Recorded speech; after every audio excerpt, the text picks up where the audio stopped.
அனைவருக்கும் வணக்கம்.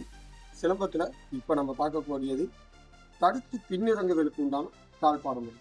ஒரு எதிரி நம்மளை முன்னாடியிலிருந்து தாக்கிட்டு வர்றாருன்னா அவரோட அடிகளை தடுத்து பின்னிறங்கி எப்படி நம்மளை தற்காத்துக் கொள்றதுங்கிறதுக்கு முக்கியமாக பயன்படக்கூடிய ஒரு கால்பாடு முறை.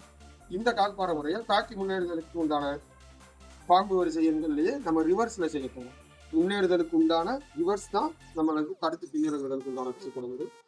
இதில் இப்போ நம்ம தெரிஞ்சுக்கிறது அந்த தாக்கு முன்னேறுதலுக்கு பாம்பு நடையில் இந்த எண்கள்ல அப்படியே நம்ம போய் 17வது நம்பர்ல நம்மளுடைய வலது காலையும் 20வது நம்பர்ல நம்மளுடைய இடது காலையும் எடுத்து வச்சுக்கணும். இப்ப நம்ம தடுத்து பின்னிறங்க போறோம். பின்னிறங்க போகும்போது நம்மளோட வலது காலை முதல்ல 17ல இருந்து 18க்கு மாற்றிட்டு 20ல இருக்க நம்மளுடைய இடது காலை 15ஆம் நம்பருக்கு திருப்பி சமைச்சோம். இப்போ 15ல் இருக்க இடது காலை 16க்கு கொண்டு போயிட்டு 18ல் இருக்க நம்ம வலது காலை 13ஆம் நம்பருக்கு கொண்டு போகிறோம்.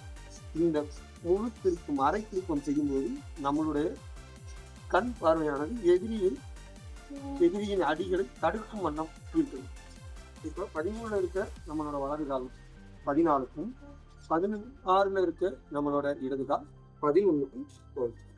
மீண்டும் 11ல் இருக்க இடது கால் 12க்கும் 14ல் இருக்கு நம்மளுடைய வலது கால் 9வது நம்பருக்கு போகும்.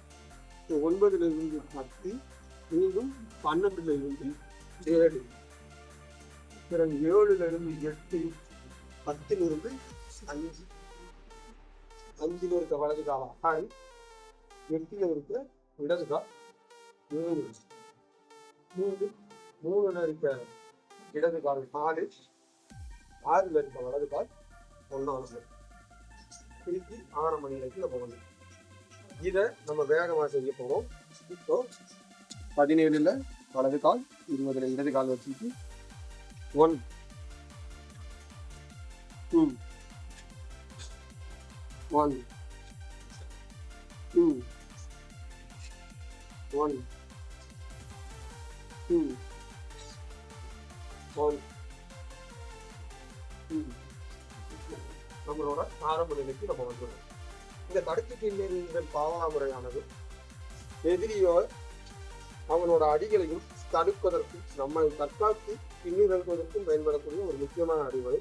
இந்த அடிமுறையை பயிற்சி செய்ய அடுத்த ஒரு நல்ல தாழ்பாட முறையில் உங்களை சந்திக்கிறேன். நன்றி.